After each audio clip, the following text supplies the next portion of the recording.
안녕하세요. 새롭게 어서서 진행하고 있는 주영훈입니다. 여러분의 구독과 좋아요, 우리 CBS와 이 많은 스태프들의 큰 힘이 되고 있습니다. 구독, 좋아요, 그리고 알람 설정까지 부탁드립니다.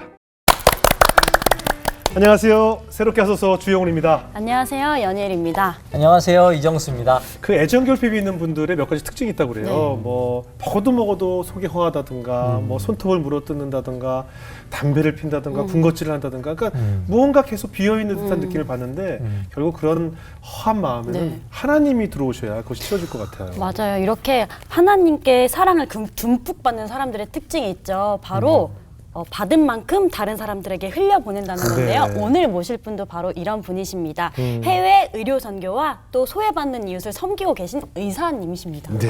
정말 이분이 얼마나 대단하시냐면요.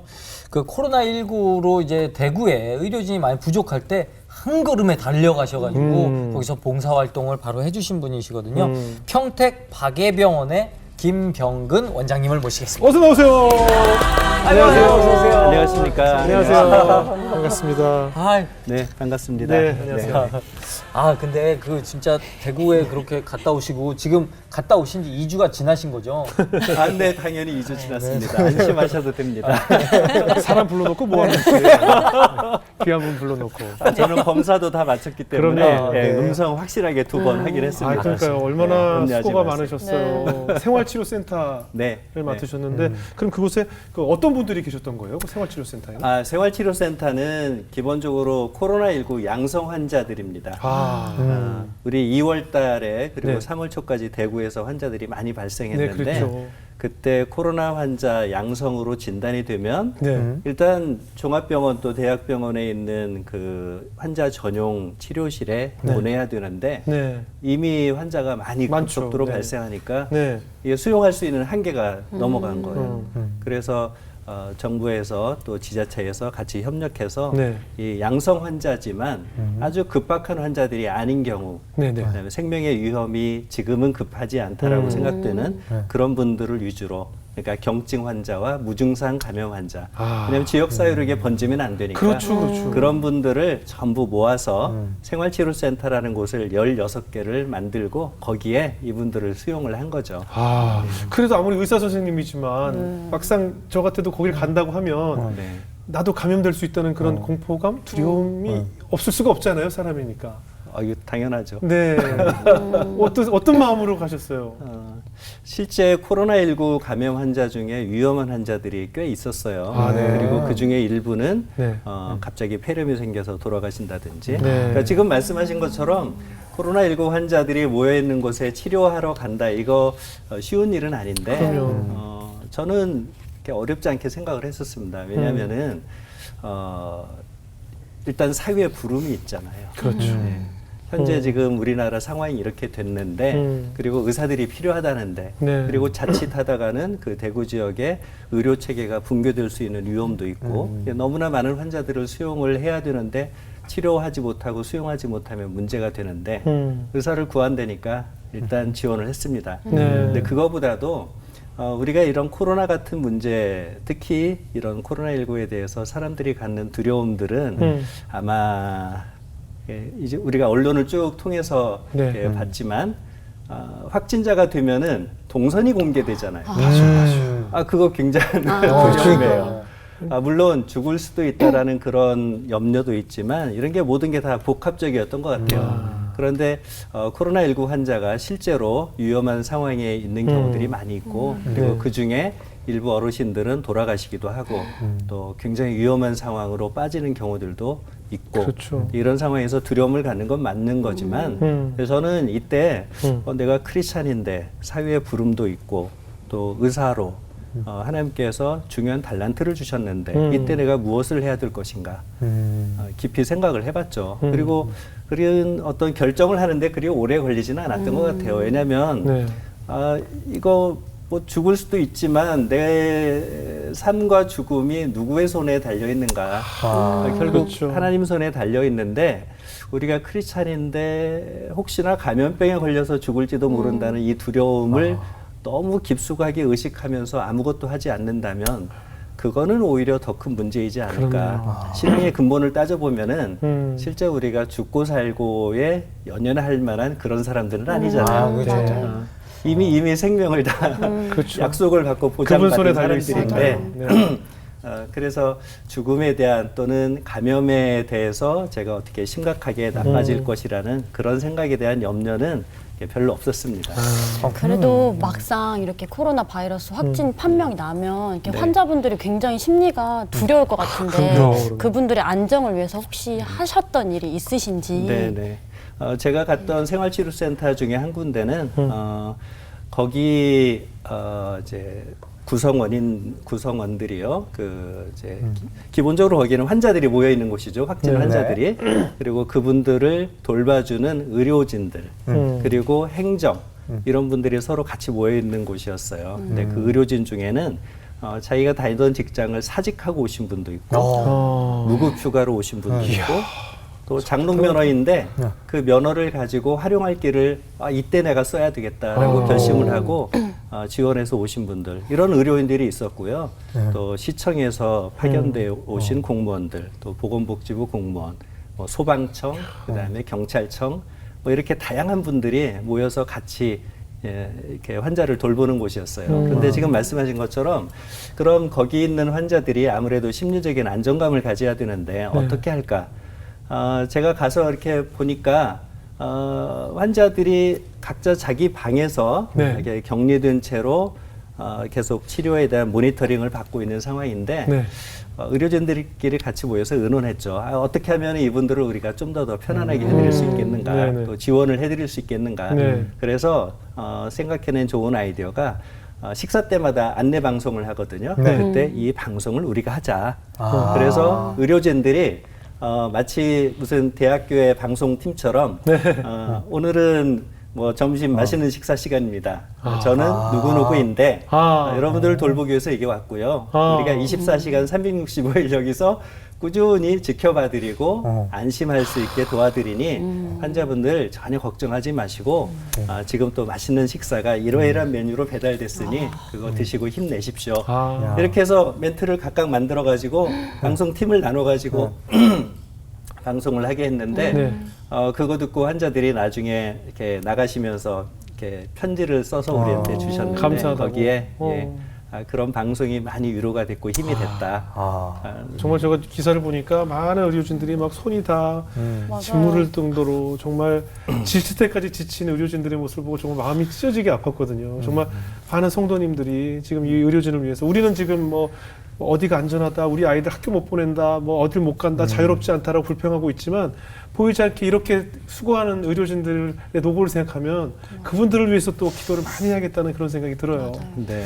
오늘은 특별히 우리 원장님에 대해서 이렇게 간증을 좀 나눠볼 텐데 원장님의 간증을 세 가지로 좀 요약을 해달라고 했더니 첫째가 나는 빚진 자 돌려줘야 한다라고 말씀을 하셨고, 둘째는 돈은 숫자에 불과하다. 네. 그리고 셋째는 하나님의 관점에서 기뻐하실지 생각한다. 이렇게 정리를 해주셨더라고요. 그래서 이야기를 한번 차근차근 제가 나눠볼 텐데, 먼저 나는 빚진 자 돌려줘야 한다. 무슨 빚을 지셨고 어디다 돌려줘야 하시는 거예요? 저는 한편이 좀 어려웠는데 네. 아주 극적으로 또 하나님의 은혜로 지금 생각해 보면은 어떻게 내가 그 은혜 가운데 살 수 있었을까 싶을 정도로 그렇게 제가 큰 도움과 혜택을 받았어요. 그 중에 특히 장학금, 또 생활비, 또 주변에 많은 돕는 분들, 선배들, 친구들, 후배들. 그래서 저는 도움을 엄청 많이 받으면서 어렸을 때를 보내고 또 특히 학창 시절 또 현재까지도 그렇게 제가 살고 있습니다. 그래서 이 빚진 것을 갚아드리는 삶을 살아야 된다. 아니 어느 정도 어려우셨길래 이렇게 네. 다 모든 걸 도움을 받아야 했었나요? 네. 제가 이렇게 외적인 모습을 보고 또 환하게 웃고 있는 모양이 많다 보니 귀공자 스타일로 그러니까. 어린 시절을 보내지 않았을까라고 하시는 분들이 꽤 있습니다. 아주 편안하게 사실 것 같아요. 그런데 그거는 아니었고요. 저는 저희 부모님이 농사를 지으셨어요. 제 고향이 아주 시골 중에 시골. 면 다니고 또 평야 지역이고요. 저도 어려서 농사짓는 부모님 따라서 집안일을 많이 거들어야만 했고 공부를 많이 하고 과외도 받고 싶었는데 네. 그거 제 기억에 네. 별로 없습니다. 교과서 위주로. 그건 아니고요. 참고서 이제 있으시죠? 학교 마치면 이제 부모님 농사짓는 현장에 가서 도와드리고요. 도와드려야 되고 이런 일들을 종종 했었고 실제로 굉장히 어려운 생활들을 했어요. 저희 그 시골 얘기 잠깐 해드리면은 정말 먹을 게 귀하던 곳이었어요. 네. 그래서 지금 아마 대부분의 사람들이 잘 모르는 보릿고개 이런 게 실제로 있었고요. 네, 이런 보리밥 하나 끓여가지고 양을 한 5배로 부풀려서 같이 나눠 먹기도 하고 또 이제 이 육식을 해야 되는데 고기를 먹고 네. 싶은데 방법이 없으면 들에 나가서 이제 들쥐를 잡아서 구워 먹기도 하고 아마 그렇게 하시는 분들은 드물 텐데요. 예. 뭐 시골 얘기하자면은 한도 끝도 없어요. 그렇겠죠. 제가 그런 생활을 하다가 그래도 어떻게 또 의대를 갔잖아요. 생활비도 제가 어떻게 좀 누님이 주는 거는 한계가 있으니까 마련해야 되고 또 부모님께서 지원하실 수 있는 사정이나 형편이 안 되니까 또 그걸 어떻게 하려다 보니 심지어 이런 일도 했어요. 제가 이제 가방에 요만한 큰 가방에다가 각종 생활용품들 뭐 구두 주고 깔창 그다음에 방문 판매? 빗. 아니죠. 그거를 잔뜩 넣고 버스터미널로 가요. 네. 그러면 버스가 시내버스, 시외버스가 출발하기 전에 잠깐 대기하는데 네. 거기에 딱 올라가서 목마른 사슴이 이거? 그건가요? 그죠, 목마른 약간 사슴이- 예전 그런 레파토리 네, 있었죠. 목마른 사슴이 우물을 우물을 찾듯이 이거 아니에요? 이거 한번 판매하신 사보시죠. 거죠? 그 목마른 사슴은 제가 처음 듣는 그래요? 내용이라 잘 예. 이해가 안 되고 같은 거였을 겁니다. 판매. 저는 안에 들어가서 이제 인사 꾸벅하고 저는 공부하는 학생인데 이거 팔아주시면 저에게 도움이 됩니다. 이거 좀 해서 어차피 필요한 거니까 네. 사십시오 해서 1,000원 받고 팔면 500원 남고 아. 이런 식으로 해서 제 생활비를 마련해서 또 책값도 마련해서 쓴 적도 있었고요. 당시 그 가정교사 아르바이트가 제일 고급진 아르바이트였는데 네네. 그때는 금지였어요. 그래서 몰래 하는 가정교사 아르바이트를 몰래바이트라고 하던 적이 그렇죠, 있었습니다. 그렇죠, 맞아요. 비밀과에. 그것도 저는 뭐 인맥이나 이런 게 전혀 없는 상태였기 때문에 처음에는 일절 할 수가 없었죠. 네, 그렇게 대학교 생활 또 시골 생활을 쭉 지내왔었습니다. 네, 규공자는 아니었어요. 근데 그런 어려운 형편 때문에 장학금 신청을 할 수 있지 않나요, 보통? 지금은 가능하죠. 네네. 지금은 국가장학금이라는 제도가 있어서 네. 형편이 어려운 사람들도 잘 커버를 해주고 네네. 또 공부를 잘하는 사람은 학교에서 성적장학금을 받을 수가 있고 네네. 또 대유장학금도 여러 모양으로 있는데 당시에는 저는 그 어느 쪽에도 해당이 안 됐어요. 네, 공부 잘 못했고요. 그다음에 국가장학금은 지금처럼 활발하게 돼 있지 않았고 예. 그래서 등록금이 필요할 때 학자금 대출이라는 거 있었어요. 그렇죠, 그렇죠. 근데 그것도 제한이 있어가지고 제가 4번 정도 했는데 그 다음에는 이게 어렵더라고요. 이게 쌓이니까. 네. 근데 그 당시에 저를 도와주신 분이 있어요. 제가 심각하게 고민을 했어요. 학교를 계속 다녀야 되나 아니면 휴학을 하고 돈을 좀 많이 벌어놓고 그거로 좀 안정적으로 다시 공부를 해야 되나. 근데 그때 선배 한 분이 제 상황과 형편을 잘 아시는 분이 이런 장학금 사업을 하시는 분이 있으니 한번 가봐라라고 소개를 해주셨어요.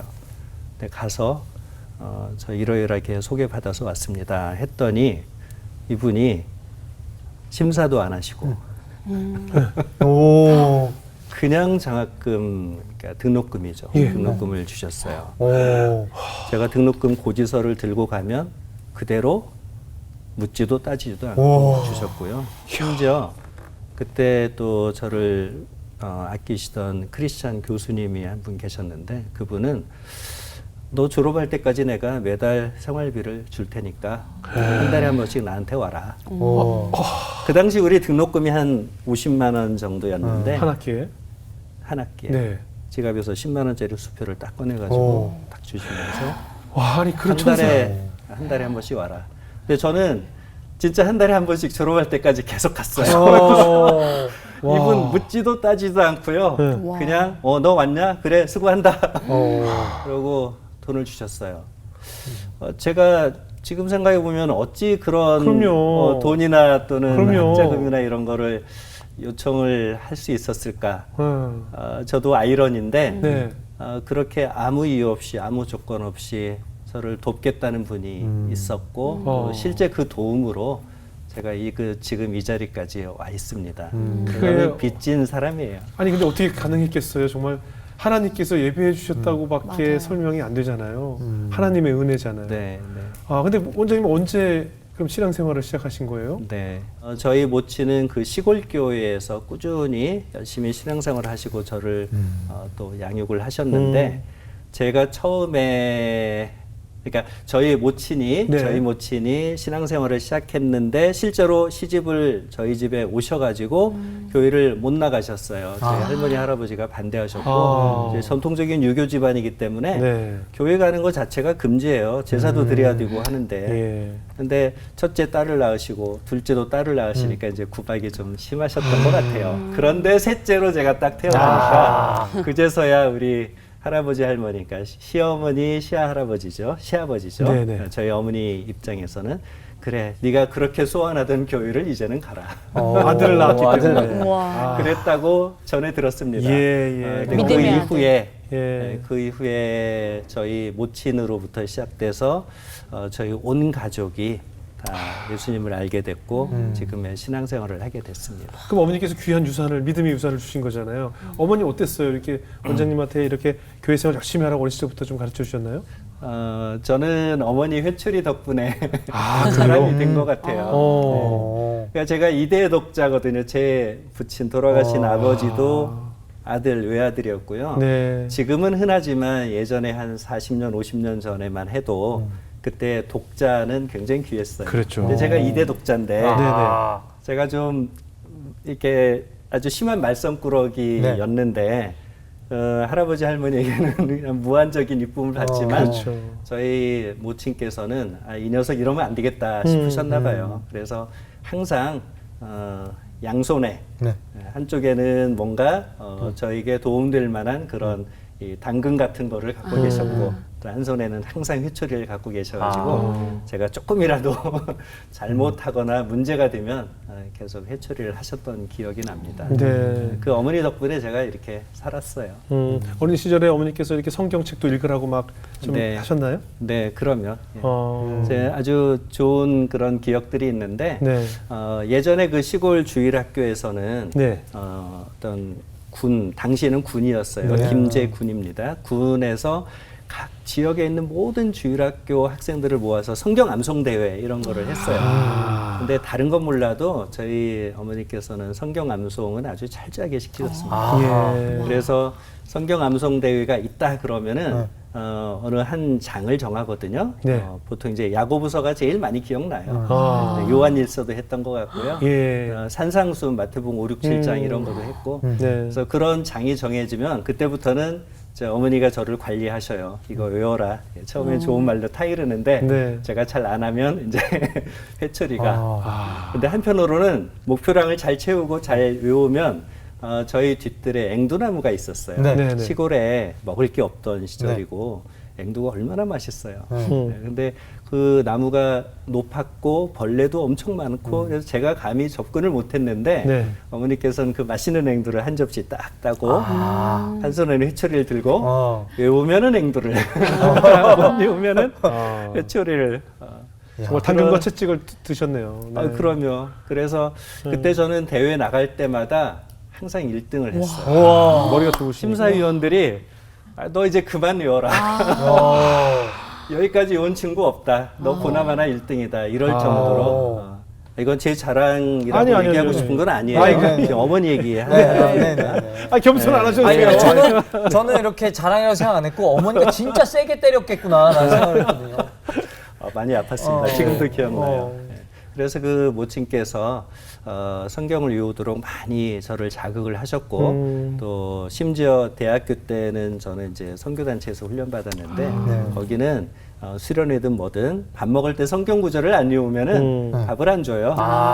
그래서 저는 계속 어려서부터 또 중고등학교, 대학교 다닐 때까지 성경 암송을 꾸준히 했었어요. 근데 지금 생각해 보면 그때 암송했던 성경 구절들이 제 안에서 계속 새로 태어나고 만들어지고 제가 어떤 삶의 경험을 독특한 그런 삶의 경험을 하고 있을 때 그 말씀들이 하나님의 음성으로 저에게 들려져요. 그래서 이때는 이렇게 해야 된다. 이때는 이렇게 해야 된다. 심지어 그 말씀으로 저희 자녀들 양육까지 지금 하고 감사하죠. 있습니다. 어머니께서 최고의 유산을 주신 거잖아요. 근데 어린 시절에 이렇게 굉장히 그 가난하게 자라면 보통 부모님들께서 일찍 기술을 배우라라든가 돈을 벌어라 뭐 맞아요. 이렇게 좀 하시잖아요.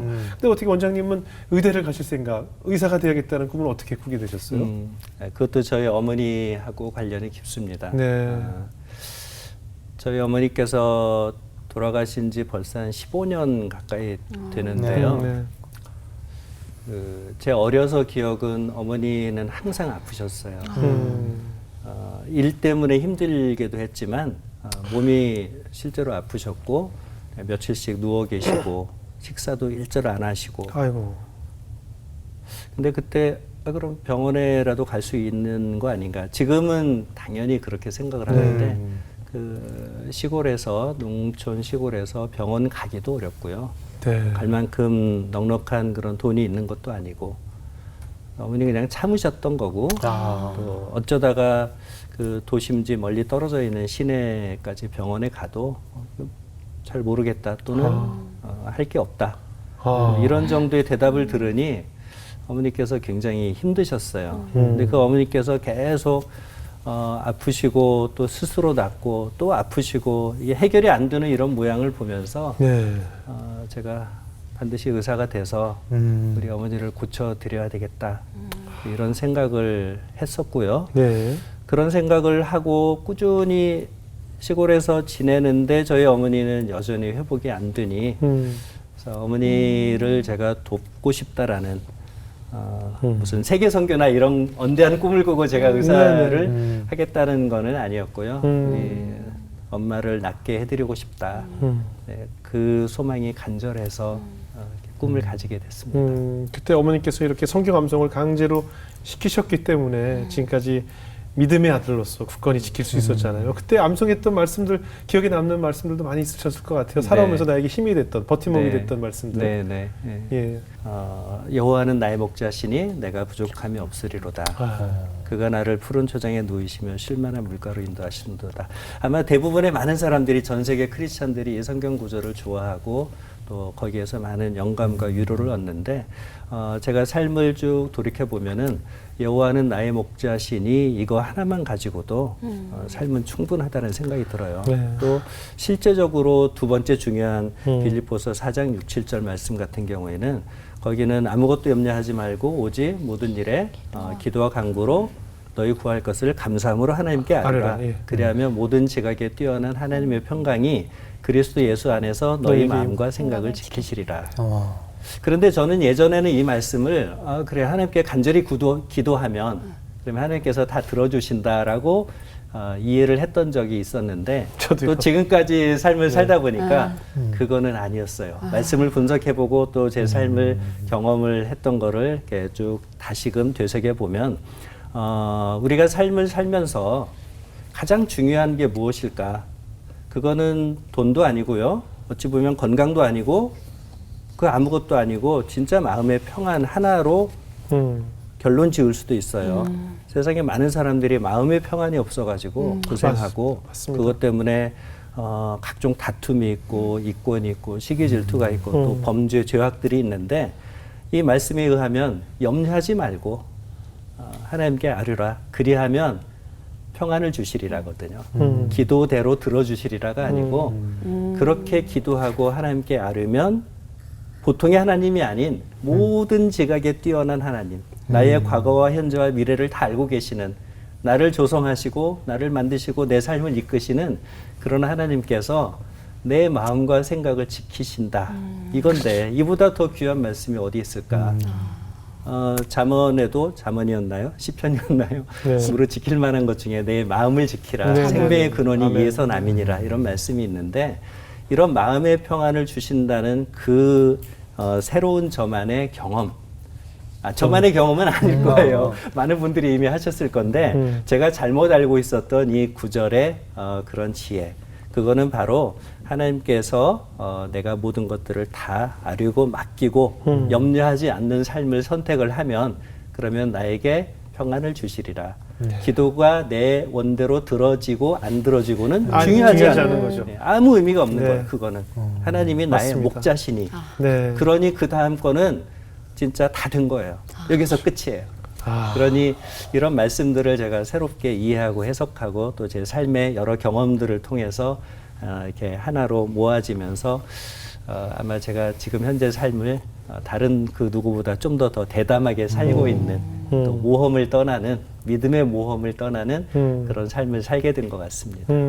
어머님이 함께 이렇게 집회도 많이 참석하셨다고 하는데 네, 네, 잊지 못할 권사님도 계시다면서요? 네, 네, 예, 네. 예, 그렇습니다. 예.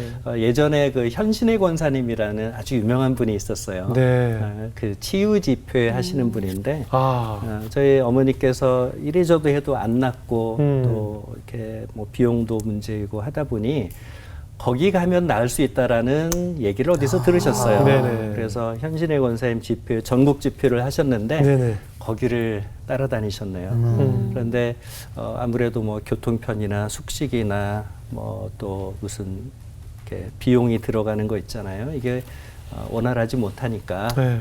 거기 가서 저는 이게 화장실에서 봉사를 하고 싶습니다. 라고 얘기해서 그런 일들을 쭉 하셨어요. 그리고 그 집회 갔다 오시면은 희한하게 어머니가 나으셨어요. 그리고 다시 힘을 얻고 일상 활동을 하시다가 또 어느 순간 또 아프시면은 내가 그 집회에 좀 가야 되겠다. 이렇게 해서 또 가시고. 그래서 그 현신의 권사님 집회에 가시면서 거기서 또 화장실 봉사도 하시고 사람들을 섬기고. 야. 근데 그 당시에 현신의 권사님을 만나셨어요. 네. 만나셔가지고 그 아마 이제 회비 대신으로 네. 그 아니면 감사헌금으로 헌금을. 모친이 끼고 있던 가락지 비싼 거는 결코 아니었을 네, 텐데 네. 그거를 헌금하겠다 했더니 그 사무하시는 분들이 이거 안 됩니다. 이거 이제 하지 마십시오. 괜찮습니다. 했는데 당시 그 권사님이 그 얘기를 들으시더니 괜찮습니다. 그러면 내시고 그 대신 앞으로 우리 저희 모친께 권사님은 앞으로 목회자들을 특별히 많이 섬기는 삶을 살았으면 좋겠습니다라는 권면을 하셨대요. 네. 그래서 저희 모친께서는 그 이후로 저희 교회하고 관련된 모든 교역자들 또 교역자하고 관련되신 분들 이런 분들을 굉장히 열심히 챙기셨어요. 명절 때 저희 친척 집에도 선물을 안 하던 시절이었는데 꼭 목사님께는 당시에 뭐 돼지고기나 소고기 딱 사서 신문지에 싸서 네. 제가 배달 가기도 하고 그랬던 기억이 납니다. 현신의 권사님의 집회는 저희 어머니에게 하나의 오아시스 같은 그런 그렇겠네요. 개념으로 그때 작동을 했었습니다. 예. 하지만 그곳에 가셔서도 헌신으로라도 내가 보답을 하기 위해서 이 가락지라는 것이 내가 가진 모든 것일 거 아니에요. 내가 바칠 수 있는 모든 것을 다 드리면서까지 헌신하셨던 그 당신의 기도와 눈물이 오늘날 원장님을 만드셨을 거라는 생각이 들어요. 아니, 원장님이 이제 의사 선생님이 되셨으니까 그 다음부터는 경제적으로 어려움이 없겠지라고 생각이 드는데 아까 말씀 보니까 돈은 숫자에 불과하다라고 하셨어요. 왜 숫자에 불과한가요? 이제 의사가 됐고 어느 정도 수입은 생겼고요. 네. 그 다음에 저는 제 꿈을 향해서 새로운 도전들을 했어요. 근데 그거는 제가 규모가 좀 있는 병원을 운영을 하면서 네. 그 병원을 통해서 직원들과 의료원들이 한 몸이 돼서 국내와 해외 곳곳에 다니면서 선교하고 봉사하는 그런 꿈이었어요. 네네. 그래서 이제 병원을 시작하게 됐는데 네. 병원 하면 이게 일종의 사업이기 때문에 네. 돈에 관련된 또 여러 송사하고 관련된 또 맞아요. 인사와 관련된 일들이 많이 있습니다. 그 그렇군요. 과정에서 제가 네. 깨달은 것이 돈은 숫자에 불과하다 이건데요. 네. 제가 병원 사업을 하면서 아무것도 모르던 그런 상태에서 20억짜리 어음 사기를 경험하게 돼요. 물론 소송에서 이겼지만 이겼지만 돈을 받아낼 길은 없죠. 없었습니다. 그리고 그거는 그냥 얼떨결에 내가 이렇게 어려울 때 주변에 또 도와주는 분들이 그 20억을 어떻게 제가 시골에서 다니고 뭐 이렇게 생활했는데 뭐가 있겠어요. 네. 근데 그 20억을 어떻게 해결을 했을까요? 당시 주변에 많은 분들이 또 도움을 주셨어요. 도와주셨구나. 근데 그걸 어떻게 해결을 했어요. 그런 다음에 이제 병원 안에 공사를 하게 됐습니다. 네. 공사를 하게 됐는데 예상되는 금액이 한 35억 정도 최대. 예. 그런데 결론은 한 90억 정도에 끝냈어요. 근데 이것도 건축하시는 분하고 저하고 아주 복잡하게 얽혀가지고 매우 힘들게 그렇게 보냈던 기억입니다. 그 다음에는 또 한 200억짜리 정도의 그런 문제를 제가 경험을 했고요. 점점 액수가 커지네요. 이 다음에는 과연 얼마짜리일까? 또 사기, 뭐 어음 사기. 여러 모양의 그런 문제들인데요. 사기도 있고 또 뭐 다양하게 있습니다. 그런데 그 중에 돈의 액수를 떠나서 병원에 건축하고 관련된 요 90억짜리 문제를 통해서 제가 돈은 숫자에 불과하다는 것을 아주 절실히 깨달았어요.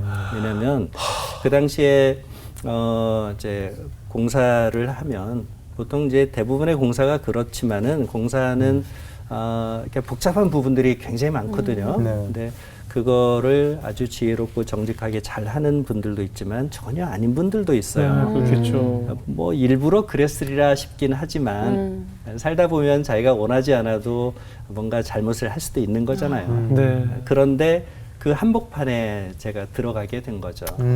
공사를 하시는 분하고 저하고 막 갈등이 아주 심하게 생겼고요. 그 갈등은 심지어 제가 그분을 보면 막 주눅들고 힘들고 마음이 이렇게 막 무거워지고 어떻게든 이 자리를 벗어나고 싶고 그런 상황까지 계속 가는 그런 반복이었거든요. 네. 그걸 무려 거의 한 1년 가까이 그렇게 지냈습니다. 그래서 저는 이제 아이고 이 병원 내가 이제 그만하고 자리를 뜨리라 이런 생각도 해본 적이 있었는데 그때 한 1년여를 고민하면서 제가 혼자 끙끙 앓던 그런 상태에서 제 아내가 저에게 결정적인 도움을 줬어요. 뭡니까? 제 아내가 제가 이렇게 쭉 설명을 하고 어느 순간 제가 용기가 났나 봐요. 그래서 혼자 해결을 다 하고 떳떳이 이렇게 해결됐다 이렇게 하고 싶었었는데 어느 순간 제 아내에게 실은 이러이러해서 내가 지금 많이 힘들다 그랬더니 제 아내가 아주 심플한 대답을 해요. 네. 당신 예수 믿는 사람인데 뭘 그렇게 심하게 걱정하냐. 정말 담대한 믿음. 담대한 믿음. 정말 그 말이 정답이네요. 그 당시에 저는 처음에는 바로 이해는 안 됐어요. 근데 아내가 이제 설명을 하잖아요. 지금도 생생해요. 저는 정말 이 문제 때문에 내가 이거 가지고 어떻게 내 삶을 풀어나가지라는 그런 고민을 했었어요. 왜냐하면 이 90억짜리 사건이 잘 해결이 안 되면 병원 문을 닫아야 되는데 문을 닫으면 거기서 끝나는 게 아니고요. 거기에 관련된 많은 그렇겠죠. 의무들이 그렇겠죠. 책무들이 저한테 오잖아요. 그럼 소위 말하는 이제 신용불량이 되고 또 제가 그때도 아이가 둘이 있었는데 가장으로서 얘들을 과연 교육을 제대로 시킬 수 있을까? 또 아내가 있는데 남편 역할 제대로 할 수 있을까? 부모님도 계신데 저기 우리 장인 장모님 내가 이분들을 잘 돌볼 수 있을까? 심지어 제일 걱정스러웠던 거는 그거 같아요. 만약에 정말 내가 경영을 하는데 어려워져 가지고 어떤 심각한 채무 때문에 인생이 어려워진다면은 여태까지 나를 이렇게 멋있게 보던 의사고 병원장이고 이런 거 주변의 있잖아요. 시선들. 그 주변 사람들이 나를 뭐라고 평가하고 해석할까? 이게 제일 무섭죠. 그게 제일 무섭죠. 맞아요. 이거 정말 힘들었어요. 네. 그래서 혼자 끙끙 앓다가 제 아내에게 털어놨는데 네. 제 아내가 당신 예수 믿는 사람이 뭔 그런 걱정을 하냐 그러면서 이제 설명을 하는 거죠. 네. 그분이 저랑 갈등을 맺고 저를 아주 힘들게 하는 그런 마음으로도 고생하던 그런 분이 상대자가 당신의 생명을 위협하더냐. 그거 아니지 않느냐. 설사 생명을 위협한다 하더라도 정말 당신을 죽일 수 있느냐. 그것도 아니지 않느냐. 설사 당신이 정말 어떻게 하다가 뭐 실수로든 뭐든 죽었다고 치자. 뭐 어떠냐. 우린 이미 영원한 생명을 얻은 사람들인데 예수를 믿는 사람인데 현명하시다. 예수를 믿는 사람의 가장 기본은 이거 아니냐. 삶과 죽음의 문제에 있어서 내가 살려고 발버둥치고 조금이라도 더 살아보려고 하나님께서 허락하신 것 말고 다른 것들을 취하고 기대는 것, 이것이 과연 신앙인으로 올바른 거냐. 근본으로 돌아가자 하면서 저한테 몇 가지를 얘기를 하는데, 첫째, 당신이 정말 잘못한 게 있으면 책임지면 된다. 책임 안 지려고 할 게 아니고 책임져라. 책임질 일 있으면 책임지면 된다. 두 번째, 하나님을 두려워할 거냐, 사람을 두려워할 거냐. 네, 사람을 두려워하지 말자. 그 사람이 당신 생명 어떻게 못한다. 그러니 맞설 일이 있으면 과감히 맞서고, 당신이 잘못한 거 있으면 책임지면 되고, 그렇게 편안하게 살아라. 당당하게 심플하네요. 해라. 네. 네. 그러면서 이런 과정에 있어서 틀림없이 이 마귀 사탄은 우리 마음을 계속해서 어둡게 하고 두렵게 가난하게 하죠. 하고 두렵게 하고 옥죄게 하는데, 그 부분을 출퇴근하면서 차에서 음악 듣지 말고 저는 클래식 음악을 되게 좋아했는데 네. 그런 거 듣지 말고 기도해라. 선포 기도해라. 그래서 출퇴근 1시간씩 걸리는데 출근해서 퇴근 때까지 계속 차 안에서 제 아내의 권면에 따라 제가 아주 열심히 선포 기도를 했죠. 제 마음을 괴롭히는 이런 실제로 우리 마음이 이렇게 막 참담하고 어둡고 또 공포, 두려움 이런 거에 가득 차 있다면 이게 정말 하나님이 원하시고 바라시는 걸까요? 그건 아니잖아요. 결코 네. 아니잖아요. 그렇기 때문에 그 부분을 과감하게 벗어나게 해달라고 하나님께 은혜를 구하라. 그런 기도를 해라. 그러면서 그때 계속 아침 저녁으로 선포기도 하고 또 아내랑 같이 하루 지나면 또 보고를 하죠. 이렇게 오늘 살았다. 그러면 아내가 또 이거는 이런 것 같다. 멀리 떨어져 있으니까 제3자의 시각으로 아주 정확하고 객관적인 얘기를 저한테 해줄 수 있었던 것 같아요. 예. 그래서 그 도움으로 그 덕분에 제가 살았습니다. 그러시네요. 지금 뭐 코로나19 때문에 대구가 또 여러 곳에서 의료 봉사하시고 해외 또 의료 네. 선교하시고 이런 섬김에 가지신 비전을 가지신 또 특별한 이유가 있으실까요? 네네네. 저는 대학교 때 네. CCC 대학생 네. 선교회 활동을 했어요. 네. 그 활동을 하면서 지금도 아주 인상적인 그런 집회는 김중훈 목사님, 얼마 전에 돌아가셨죠. 김중훈 목사님께서 네. 수련회 때 전체 집회를 인도하시는 건데 네. 80년대 이때만 하더라도 이런 넓은 모래사장이나 숲속이나 이런 데 텐트를 치고 저희가 수련을 했어요. 지금은 그렇게 하자면 학생들이 안 가죠. 그렇죠. 콘도미니엄을 빌리거나 네네. 리조트를 빌려야 되는데 그렇게 많은 사람들이 운집한 그런 상태에서 이제 저녁 집회를 하시면 그 유명한 백문일답 질문을 100가지를 해도 답은 딱 하나. 그 메시지를 하세요. 여러분 삶의 기본이 무엇입니까? 답은 예수 그리스도. 여러분 누구 때문에 삽니까? 예수 그리스도. 여러분의 소망은 무엇입니까? 예수 그리스도. 당신의 미래는 어디에 있습니까? 예수 그리스도. 당신의 자녀의 행복은 어디에 있습니까? 예수 그리스도. 삶의 목적은 무엇입니까? 예수 그리스도. 쭉 얘기를 하는 거죠. 다 맞는 얘기잖아요. 네. 그러면서 저희에게 도전을 하시는 거예요. 이런 삶을 살 사람, 국내와 해외에 많은 선교사들이 나가야 되고 필요하고 또 이런 선교사들을 돕는 사람들이 있어야 되는데 누가 할 것입니까? 그래서 누가 하면은 우리는 다 내가 이렇게 대답을 하는 건데 네. 이런 집회 수시로 했습니다. 수시로. 누가 내가. 그때 저도 일어나서 내가 하면서 보이자 아까 선언을 하신 거네요. 선포하신 거고. 네, 여러 번 했고요. 네. 저는 그래서 전문의가 되고 나서 이제 바로 의료 선교사를 나가겠다 이렇게 생각을 하고 준비하던 적도 있었고 그게 잘 안 되자 의료 선교 병원을 저희가 운영을 하려고 했었는데 그 팀에 바로 합류하려고 준비를 하던 적도 있었는데 하나님께서는 저희가 그쪽 길은 쭉 열어주시진 않았고 지금처럼 병원 경영 이쪽을 열어주셨어요. 네. 그래서 저는 제가 어디를 나가서 선교를 하든 아니면 선교하시는 분들을 돕든 또 저희 모친께서 예전에 저 어렸을 때부터 이런 교역자들 또 그 가족들을 특별히 섬기도록 그렇게 훈련하고 저에게 모범을 보이셨던 이런 걸 따라서 당연히 그걸 해야 되겠다 이렇게 생각을 하고 또 때마침 2000년도였나요? 1990년, 2000년 이때쯤부터는 국내 무의촌이 거의 없어졌어요. 네. 그래서 저희도 의료봉사팀을 주로 해외로 내보냈는데 그때 시작해서 해외 단기 선교팀, 의료 선교팀을 내보내면 계속 따라가고 가서 또 훈련받고 보고 배우고 그렇게 시작됐습니다.